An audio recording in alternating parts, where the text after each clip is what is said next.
아이들아, 지금은 마지막 때라. 적그리스도가 오리라는 말을 너희가 들은 것과 같이 지금도 많은 적그리스도가 일어났으니 그러므로 우리가 마지막 때인 줄 아노라. 그들이 우리에게서 나갔으나 우리에게 속하지 아니하였나니 만일 우리에게 속하였더라면 우리와 함께 거하였으려니와 그들이 나간 것은 다 우리에게 속하지 아니함을 나타내려 함이니라. 너희는 거룩하신 자에게서 기름 부음을 받고 모든 것을 아느니라. 내가 너희에게 쓰는 것은 너희가 진리를 알지 못하기 때문이 아니라 알기 때문이요 또 모든 거짓은 진리에서 나지 않기 때문이라. 거짓말하는 자가 누구냐? 예수께서 그리스도이심을 부인하는 자가 아니냐? 아버지와 아들을 부인하는 그가 적그리스도니 아들을 부인하는 자에게는 또한 아버지가 없으되 아들을 시인하는 자에게는 아버지도 있느니라. 너희는 처음부터 들은 것을 너희 안에 거하게 하라. 처음부터 들은 것이 너희 안에 거하면 너희가 아들과 아버지 안에 거하리라. 그가 우리에게 약속하신 것은 이것이니 곧 영원한 생명이니라. 너희를 미혹하는 자들에 관하여 내가 이것을 너희에게 썼노라. 너희는 주께 받은 바 기름 부음이 너희 안에 거하나니 아무도 너희를 가르칠 필요가 없고 오직 그의 기름 부음이 모든 것을 너희에게 가르치며 또 참되고 거짓이 없으니 너희를 가르치신 그대로 주 안에 거하라. 자녀들아, 이제 그의 안에 거하라. 이는 주께서 나타내신 바 되면 그가 강림하실 때에 우리로 담대함을 얻어 그 앞에서 부끄럽지 않게 하려 함이라. 너희가 그가 의로우신 줄을 알면 의를 행하는 자마다 그에게서 난 줄을 알리라.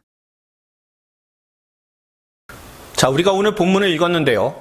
이 본문 가운데서 정말 이 요한 1서 전체의 분위기를 알려주는 말씀이 있어요. 우선요, 18절하고 28절을 잘 보십시오. 시작할 때 뭐라고 되어 있습니까? 아이들아, 그리고 또한 자녀들아 라고 되어 있습니다. 아이들아 라고 하면 어떤 생각이 떠오르십니까? 저는요, 아이들아 라고 하면요, 제가 예전에 주일학교 전도사였을 그때가 생각이 나요. 처음으로 제가 전도사가 되어서 주일학교에서 설교를 하게 되었습니다. 처음 설교니까요, 제가 얼마나 긴장이 됐겠습니까? 밤에 잠이 안 오는 거예요. 그동안 직장 생활을 하다가 전도사가 갑자기 되어서 복음을 전한다고 하니까 무엇을 어떻게 준비해야 되는지, 내가 무슨 말씀을 증거를 해야 되는지 도저히 머릿속에 떠오르지 않는 거예요. 어린이 설교를 잘 하신다는 분들의 설교를 들었습니다. 들으면 마음에 용기가 생겨야 되는데 전혀 그렇지 않아요.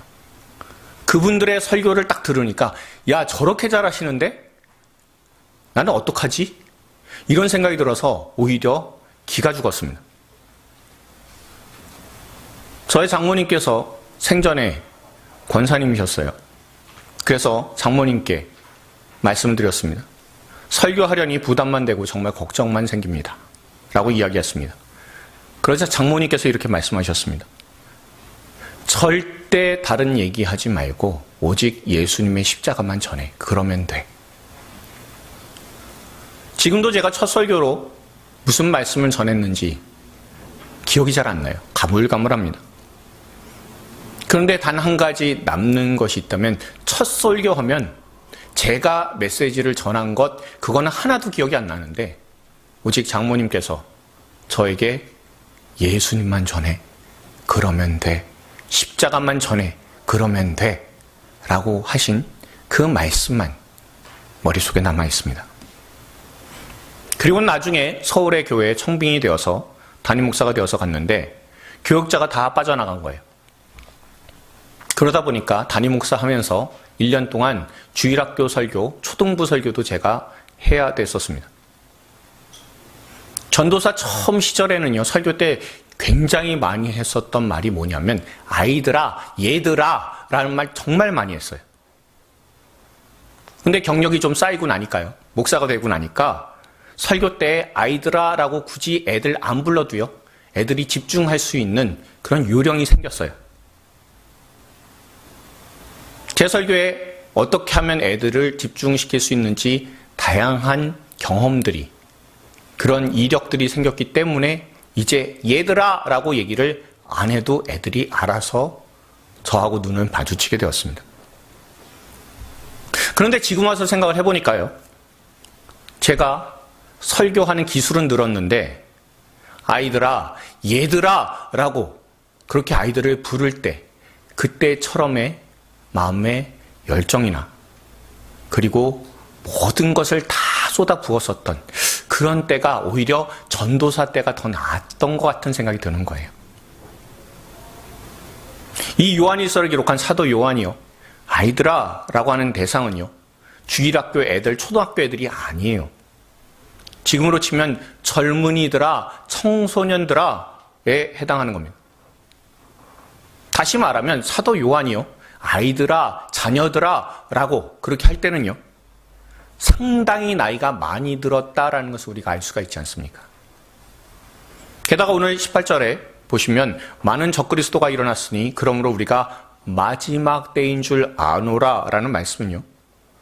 우리 주 예수님께서 십자가에 달리시기 전에 이 말씀하셨던 것을 우리가 기억할 수 있어요. 우리가 마태복음 24장 23절로부터 25절까지의 말씀을 우리가 같이 읽도록 하겠습니다. 읽습니다. 그때 사람이 너희에게 말하되 보라 그리스도가 여기 있다 혹은 저기 있다 하여도 믿지 말라. 거짓 그리스도들과 거짓 선지자들이 일어나 큰 표적과 기사를 보여 할 수만 있으면 택하신 자들도 미혹하리라. 보라 내가 너희에게 미리 말하였노라. 아멘. 많은 적그리스도가 일어났고 그러므로 우리가 마지막 때다라는 것을 알게 되는 것은 사도 요한이 이 말씀을 예수님께 들었기 때문에 그래요. 사도 요한이 예수님께 이 말을 들었을 때의 시기를 학자들이 이렇게 추정해보면 대략 한 고등학생 정도라고 생각하는 사람들이 참 많이 있어요. 아주 어렸다는 겁니다. 젊었다는 거예요. 그런데 처음에 예수님께 이 말씀을 들을 때보다 오랜 시간이 많이 지나서 요한이 대략 이 요한일서를 기록할 때 나이가 한 90살쯤 되었다는 겁니다. 이미 요한계시록하고 요한복음은 기록을 하고 그리고 나서 이 요한일서를 기록했다라고 많은 학자들이 입을 모아서 이야기를 합니다. 그러면 아이들아, 자녀들아 라고 얘기하는 말은 무슨 뜻입니까? 이 글이 곧 요한의 유서다, 유언이다 라는 것을 알 수 있는 말입니다. 우리가 지난번에 베드로 후서가 베드로의 유언과도 같은 글이다 라고 우리가 분명히 본 적이 있습니다. 그렇죠? 그런 것처럼 이 요한일서도요. 사도 요한의 유언과도 같은 그런 그림을 우리가 알고 우리가 이 말씀을 깊이 묵상할 수 있어야 되는 겁니다. 정말 신앙의 소중한 유산을 남기기 위해서 마음을 다하여 마음을 쏟아서 이 요한일서를 기록했다라는 것을 여러분 기억하시면서 우리가 이 요한일서의 본문을 볼 수 있길 바랍니다. 자, 우리가 오늘 읽은 본문에서요. 가장 이해하지 못할 말이 무엇인가 여러분 한번 찾아보십시오. 우리가 이런 요한일서 그리고 유언에 관련된 글 그리고 마지막의 때를 관련된 글을 읽게 되면요. 그러면 항상 당황스러운 것은 18절에 나온 것처럼 마지막 때 말세라고 하는 단어입니다. 말세다 말세라고 여러분들 이렇게 얘기를 한다면 이게 긍정적인 의미가 아니라는 거 우리가 잘 알잖아요. 뭔가 못 볼 거를 봤거나 절대 일어나서는 안 되는 일이 일어났을 때 우리는 뭐라고 표현합니까? 말세라고 얘기해요. 그런데 우리 예수 믿는 사람은 이 마지막의 때 말세라는 말을 들으면 조금 의아할 수밖에 없습니다. 왜냐하면요. 주님께서 다시 오시는 날이 말세 곧 세상의 종말인데 2000년 전에 내가 다시 오리라 라고 주님께서 말씀하셨는데 2000년이나 흘렀음에도 불구하고 아직 약속하신 주님께서 안 오셨다라는 거예요. 그런데 교회는 자꾸 뭐라고 얘기합니까? 말세라고, 마지막 때라고 그렇게 이야기를 합니다. 그래서 교회가 혹은 목사가 교인들 겁주려는 것처럼 오해하는 경우가 참 많아요. 실제 많은 이단들이요. 마지막 때가 되었다고. 이제 1992년 10월 28일이면 전 세계의 마지막이 온다고. 우리 주 예수께서 공중에 재림하신다고. 가진 재산 다 팔아서 내어놓고 휴거의 때를 기다려라 라고 주장을 했던가? 이제 14만 4천의 숫자가 가득 차면 세상에 종말이 온다고. 오직 신천지만 구원을 받는다고. 하나님께서 우리에게 비밀스럽게 우리에게만 알려주셨다라고 주장했습니다. 그런데요, 1992년 10월 28일이 되어도 다 기억하실 겁니다. 아시죠? 예, 다미성교회 그때 휴거 소동이 있었잖아요. 그리고 신천지가 주장하는 14만 4천의 숫자가 자기들 숫자가 넘어갔어요. 그런데 세상에 종말은 안 왔습니다. 그러니까 말세라는 것을 이용을 해서 거짓말한 거예요. 사람들에게 두려움을 심겨주고 그래서 교주의 재산을 늘리는 데 사용만 했습니다. 그러다 보니까 정통교회에서 지금이 바로 마지막의 때라고, 주님 오실 때를 대비해서 우리 모두가 깨어서 기도하자고, 회개하자고, 그렇게 정확한 메시지를 선포를 해도요, 이단 보듯이 이상하게 바꾸게 돼요. 게다가 이단들이요, 자기들이 틀렸으면 부끄러워할 줄 알아야 되잖아요. 근데 그런 거 절대 없습니다. 오히려 더 나서서 세상 사람들 비롯한 믿음의 사람들을 유혹하는데 아주 눈이 벌게져 있습니다. 그러니 주님께서도 이단이 하는 소리들을, 특히 진짜 그리스도가 여기 계신다고, 참 구원자가 여기 있으시다고, 진실된 보혜사가 여기 있으시다라고 하는 미혹의 소리에 절대 넘어가지 말라라고 주님께서 미리 다 경고해 주셨습니다. 그러면요, 말세가 있으면요, 여러분들 생각해 보십시오. 마지막에 때가 있으면 그러면 뭐가 기준이냐는 거예요. 마지막이 있다라는 것은 기준이 있어야 마지막이 있잖아요. 기준이 없는데 마지막이라는 것을 말할 수는 없고 주장할 수는 없잖아요. 예수님께서 말씀하신 것은 몇 년 몇 월 며칠인지 정확하게 말씀하시지는 않으셨어요. 그러니 구체적인 날짜를 이야기하면서 그리스도께서 다시 오시는 날이라고, 심판의 날이라고 하는 인간들은 모두가 다 이단입니다. 주님께서 이 말씀하셨다는 것을 먼저 우리가 기억할 수 있길 바랍니다. 사도행전 1장 7절의 말씀을 우리가 같이 읽겠습니다. 이르시되 때와 시기는 아버지께서 자기의 권한에 두셨으니 너희가 알 바 아니요. 아멘. 마지막 시기는요, 하나님 아버지 거예요. 하나님 아버지의 것이니까 우리가 알 수 있는 게 아니다라는 겁니다. 그리고 알려지지도 않을 것이다라고 주님께서 못 박아 말씀하셨어요. 그런데 마지막이다라고 주님 말씀하신 것은 기준이 있다라는 거잖아요. 뭐가 기준인지에 대해서 우리가 잘 알려주는 말씀, 사도행전 2장 17절부터 21절까지의 말씀 우리가 함께 읽겠습니다. 읽습니다. 하나님이 말씀하시기를 말세에 내가 내 영을 모든 육체에 부어주리니 너희의 자녀들은 예언할 것이요 너희의 젊은이들은 환상을 보고 너희의 늙은이들은 꿈을 꾸리라. 그때 내가 내 영을 내 남종과 여종들에게 부어주리니 그들이 예언할 것이요 또 내가 위로 하늘에서는 기사를 아래로 땅에서는 징조를 베풀리니 곧 피와 불과 연기로다. 주의 크고 영화로운 날이 이르기 전에 해가 변하여 어두워지고 달이 변하여 피가 되리라. 누구든지 주의 이름을 부르는 자는 구원을 받으리라 하였느니라. 아멘. 이 말씀을 통해서 우리가 보게 되면요, 야, 이제 정말 마지막이구나 싶은 일들이 세상 곳곳에 많이 일어나고 있습니다. 전 세계가 피를 흘리는 전쟁을 벌이거나 대규모의 산불이 일어나서 그래서 해가 떴는지조차 모를 정도로 자욱한 연기들이 많이 일어났었던 것을 우리가 보게 됩니다. 그래서 해와 달이 빛을 잃게 되고 그 모습을 보게 되었을 때 성경을 모르는 사람이라고 해도 야, 이건 마지막 때 말세구나 라고 인정하게 된다는 겁니다. 그런데요, 이 눈앞에 보이는 징조 이것을 볼 게 아니라 주님께서 하신 말씀을 보십시오. 말세에 내가 내 영을 모든 육체에게 부어주리라 말씀하셨습니다. 여기서 모든 육체라고 하는 것은 믿는 사람들을 의미를 하고요. 믿는 모두에게 내 영을 부어주겠다라고 약속하셨으니 성령께서 오셨다는 것이고 또한 성령을 받은 그때부터 말세가 시작되었다라는 겁니다. 하나님께서 성령을 믿는 사람에게 부어주시는 날, 성령이 임하시게 되는 그날부터가 바로 마지막 때다라는 것을 우리가 알 수 있어요.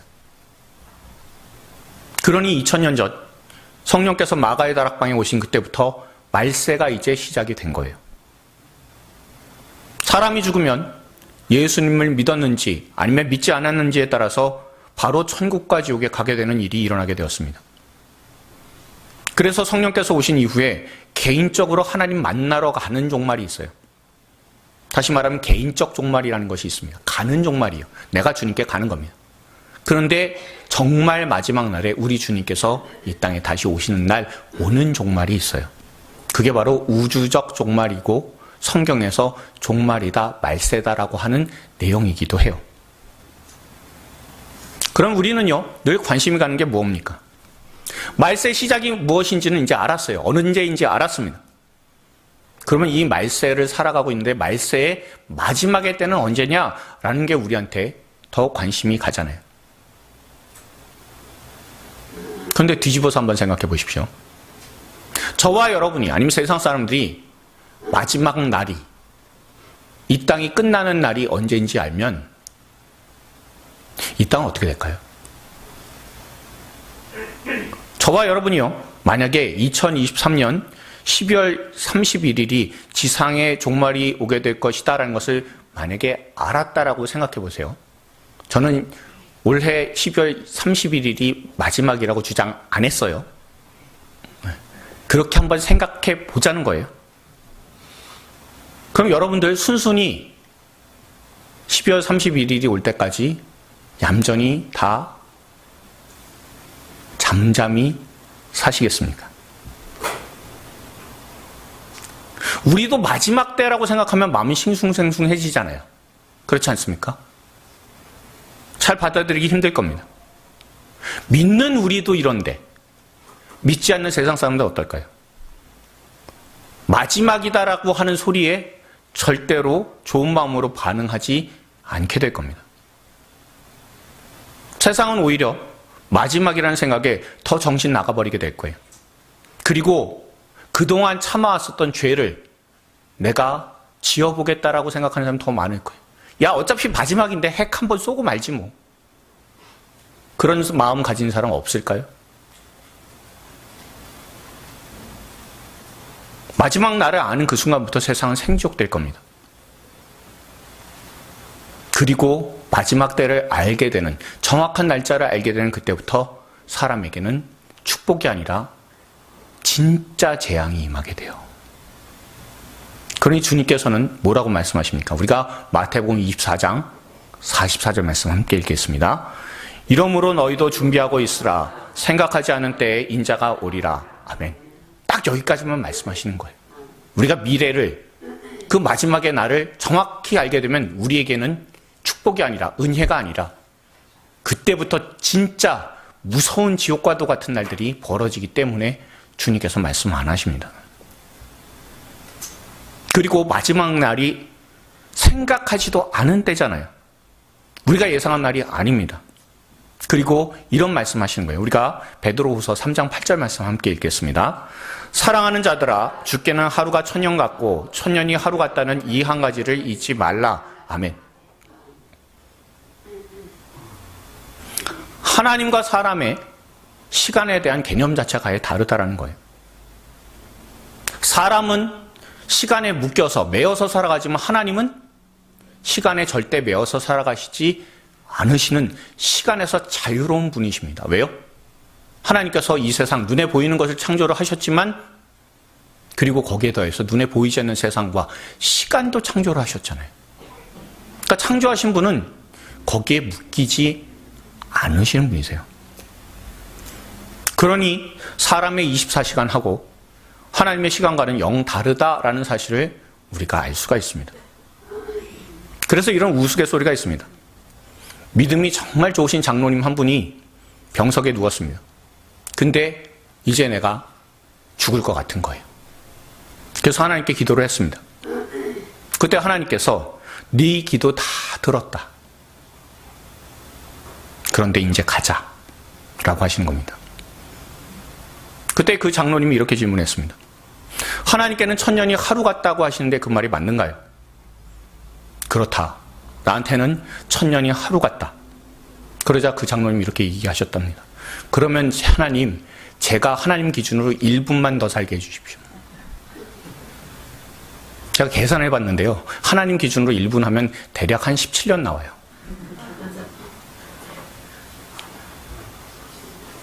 이단은요, 하나님의 참뜻은 알지 못하고 그저 사람들로부터 자기의 유익만 구하고자 종말을 이용합니다. 그리고 이단들은 세상 사람들에게 나아가서 미혹하지 못하고 하나님의 말씀을 조금이라도 아는 성도들한테 찾아와서 미혹을 해요. 그리고는 마지막의 때에 대해서 자꾸 말하면서 겁을 줘요. 그러니 이런 이단들에게 우리가 속지 말아야 되는 거예요. 이런 이단과 사이비의 특징이 무엇인가라는 것을 우리가 한번 볼 수 있길 바랍니다. 제일 먼저는요, 19절에 나온 것처럼 우리에게서 나갔다, 그들이 나간 것은 이라고 되어 있으니까 믿음의 공동체에서 생겨난 것이 이단이에요. 다시 말씀드릴게요. 우리에게서 나갔다예요. 딴 데서 들어왔다가 아니라 우리에게서 나갔다라는 것으로 우리가 분명히 아는 것은 세상에서 자기들끼리 이단 만들어낸 게 아니라 교회에서 빠져나간 사람들이 이단을 만들었다라는 겁니다. 사람들이 이단이나 사이비, 곧 적그리스도에 빠지게 되는 이유는요, 본래 이 사람들이 어디 출신이기 때문에 그래요? 교회 출신이라 그래요. 사도 요한이 나갔다라고 표현을 쓰는 이유는요, 예수께서 잡히시던 밤에 그날 밤 바로 직전에 예수님께서 세족식 하시고 제자들과 마지막 만찬 하셨잖아요. 그때 예수님께서 가룟 유다에게 네가 하려던 일을 속히 하라라고 말씀하셨습니다. 예수님께서 그렇게 말씀하셨을 때 가룟 유다가 나가게 되고, 또한 제자들은 그때 어떤 분위기였냐면 당장 뭔가 살 것이 있는가, 혹은 가난한 사람들에게 구제할 헌금을 전달해야 되는가라고 받아들였다는 겁니다. 그런데 가룟 유다가 식사 도중에 외출한 이 일에 대해서 요한복음 13장 30절에서는 이렇게 정확하게 기록하고 있어요. 읽겠습니다. 우리가 읽습니다. 유다가 그 조각을 받고 곧 나가니 밤이러라. 아멘. 받고 나갔다니까요. 예수님과 함께 있었던 그 공동체 안에서 나갔다니까요.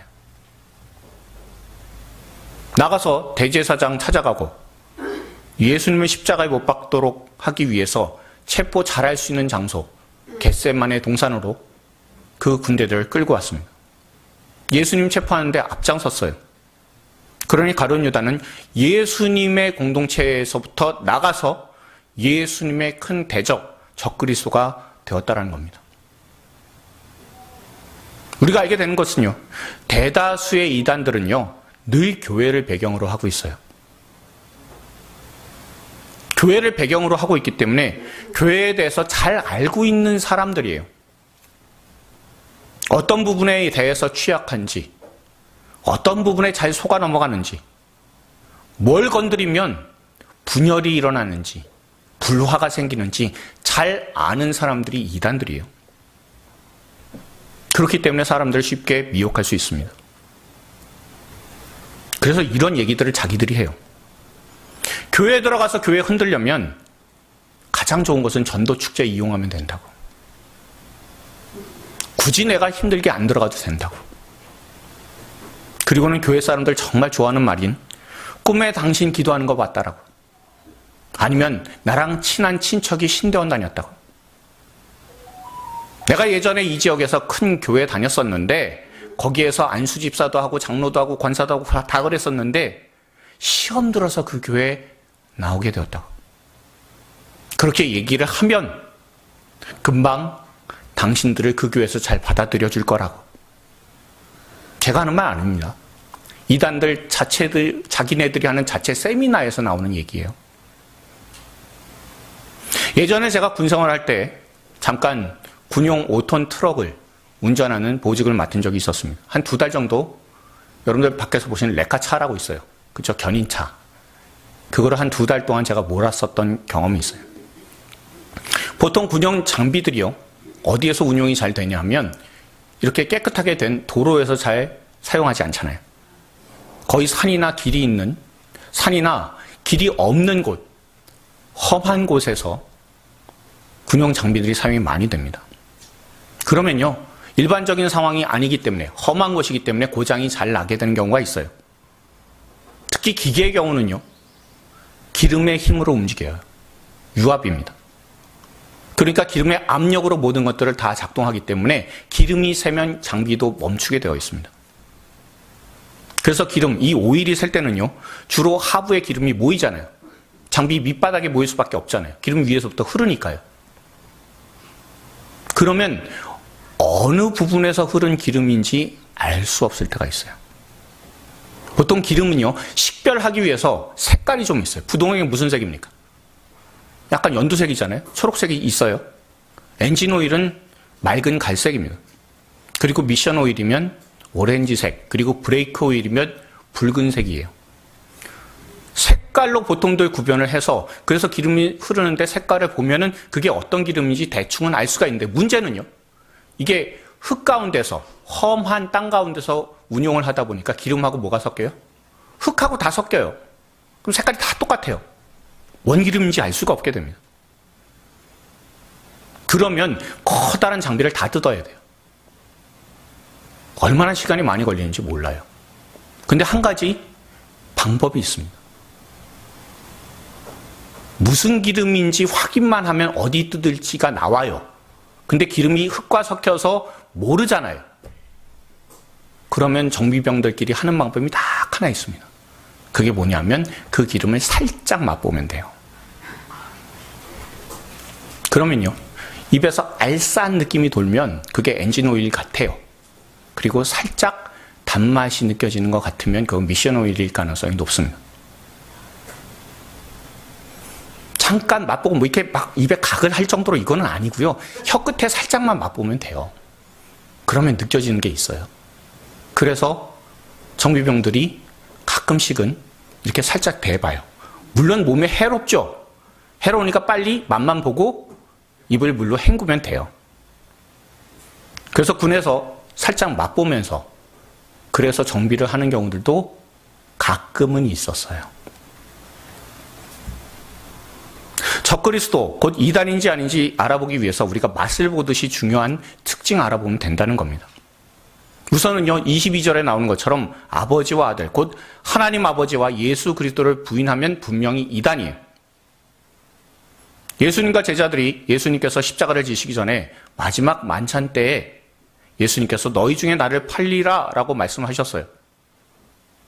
그 이야기를 들은 모든 제자들이 뭐라고 대답했냐면 주여 나는 아니지요 라고 예수님께 물었습니다. 그런데 예수님에게서 나간 가룟 유다는 살짝 다르게 얘기해요.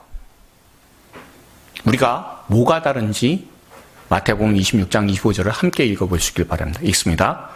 예수를 파는 유다가 대답하여 이를 때 랍비여 나는 아니지요. 대답하시되 내가 말하였도다 하시니라. 아멘. 뭐라고 대답했다고요? 다들 주님 저는 아니지요. 주님 저는 아니지요. 이렇게 얘기하는데 유다만, 예수님을 판 가룟 유다만 랍비어라고 얘기해요.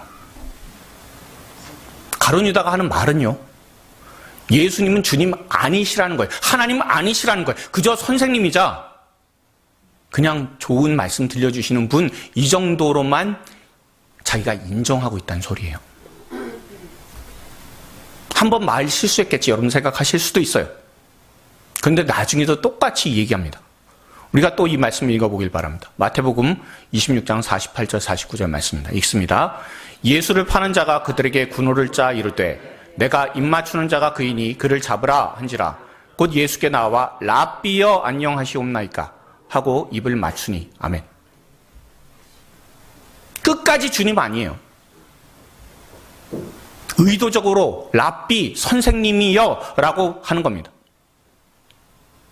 예수님 하나님 아니라고, 주님 아니라고 부인하는 겁니다. 아니 하나님이 아니어야 한다고 주장하는 겁니다. 예수님 하나님 아니니까 예수님 배반하잖아요. 이단들도 마찬가지입니다. 예수님에 대해서 이야기해요. 안 하지 않아요. 그런데 자신에 대해서 재림 예수라고 얘기를 하기도 하고요. 혹은 보혜사라고까지 주장하잖아요. 이렇게 주장하는 것은요, 결국에 성경에 나오는 것처럼 예수님에 대해서 주님이 아니다, 하나님이 아니다라고 주장하는 것하고 똑같은 거예요. 그러니 이단한테 안 넘어가려면요, 밖에 나가서 성경 공부하자고. 내가 아는 선교사님이 한국에 들어오셨는데 정말 말씀 잘 전하시는데 집회에 있다고, 거기 한번 가보자고 하는 그런 말에 절대 속으시면 안 되는 거예요. 그리고 이단들, 적그리스도가 하는 말 가운데 자신을 교주로 내세우고 있다면 예수님 하나님 인정하지 않는다는 뜻입니다. 예수님에 대해서 그저 능력 좋은 분, 말재주 좋은 분, 그런 선생 정도로 취급하는 것이니까 그 말에 절대 미혹되지 않을 수 있길 바랍니다.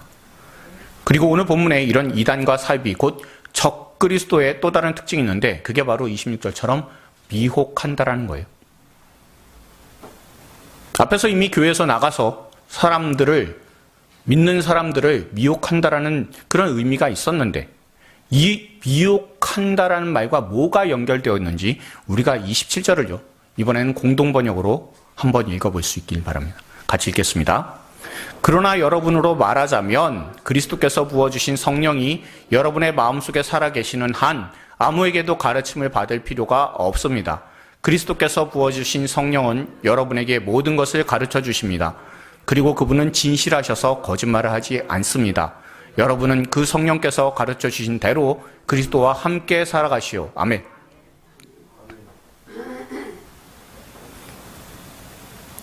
적그리스도의 이단의 미혹에 대항을 하려면 그리스도 예수께서 보내신 성령 안에 머무르면 돼요.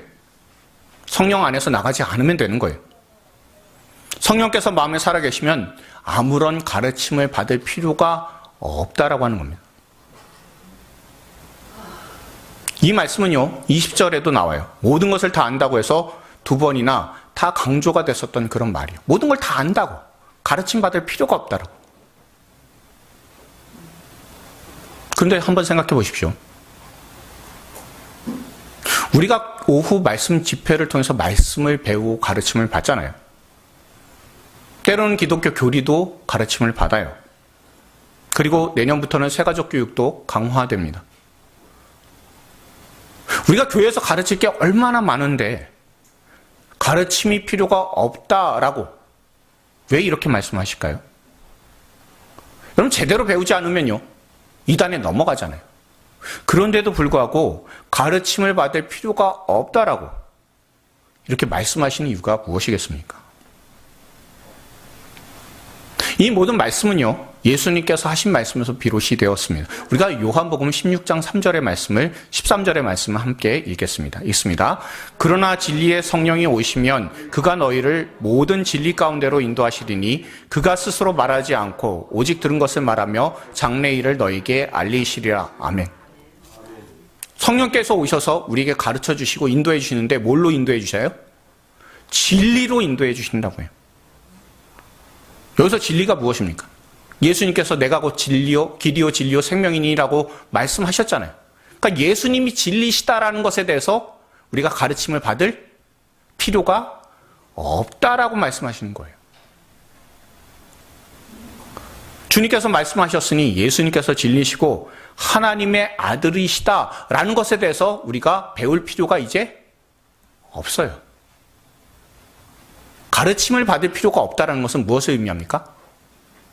예수님이 하나님의 아들이시다, 나의 주님이시다라는 것을 우리가 배울 필요가 없어요.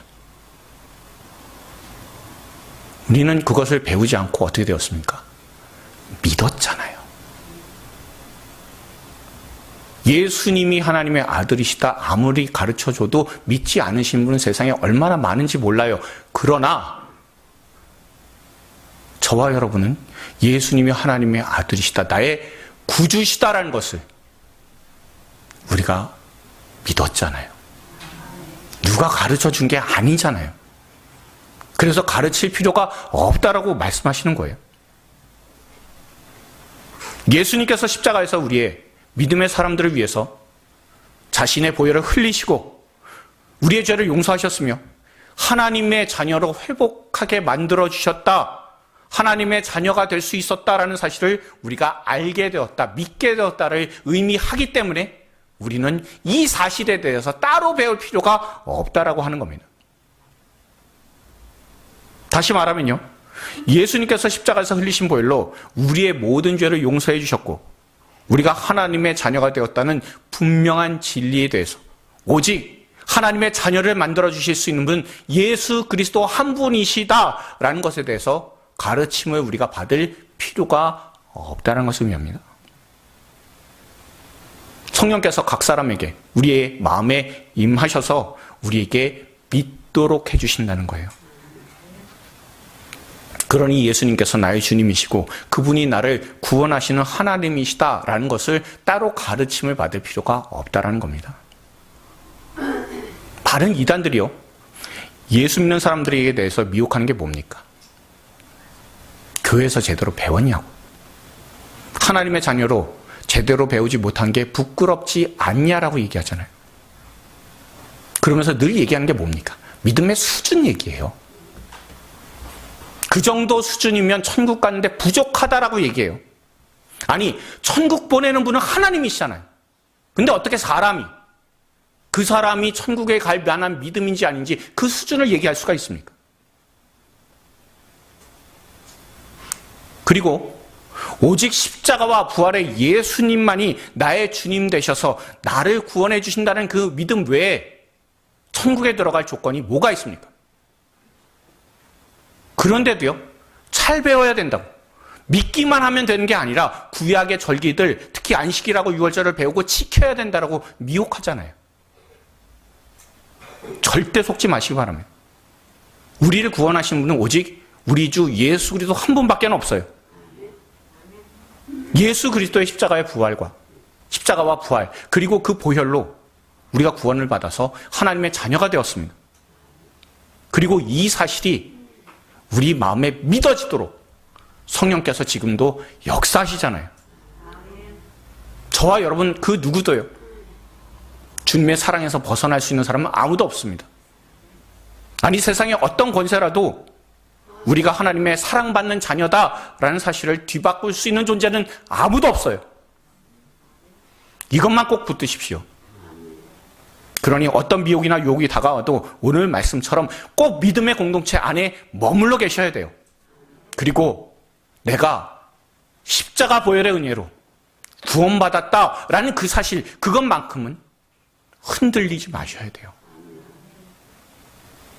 그래서 우리 모두가 주 예수님의 십자가의 보혈로 말미암아 난 구원받은 존재라고, 나의 주님은 예수님 한 분이시라고, 나의 아버지는 하늘에 계신 아버지시라고, 그분께서 지금도 나를 선하게 인도해 주신다고, 그러니 나는 두려워하지 않는다고, 주님께서 선하게 나를 인도해 주실 줄로 믿는다고, 나는 하나님의 자녀다라는 그런 믿음에서 흔들리지 않는 저와 여러분들 다 될 수 있길 바랍니다.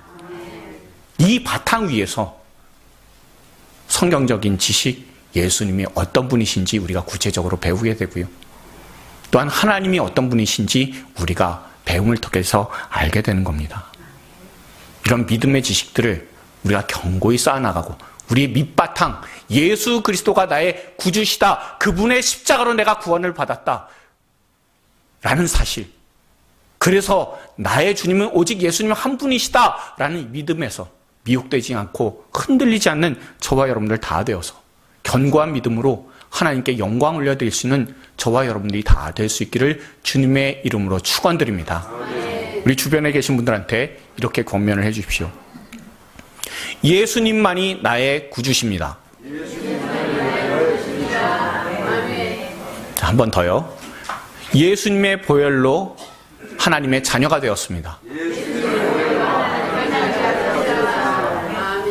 마지막으로 한 번만 더 하겠습니다. 절대 적그리스도의 미혹에 흔들리지 맙시다. 네, 늘 여러분들 꼭 기억하셔서 흔들리지 않는 믿음, 미혹되지 않는 믿음으로 우리 아버지, 또한 우리 주 예수 그리스도, 지금도 나를 인도하시는 성령 하나님의 그 놀라운 은혜에서 흔들리지 않는 저와 여러분들이 다 되기를 주님의 이름으로 축원드립니다.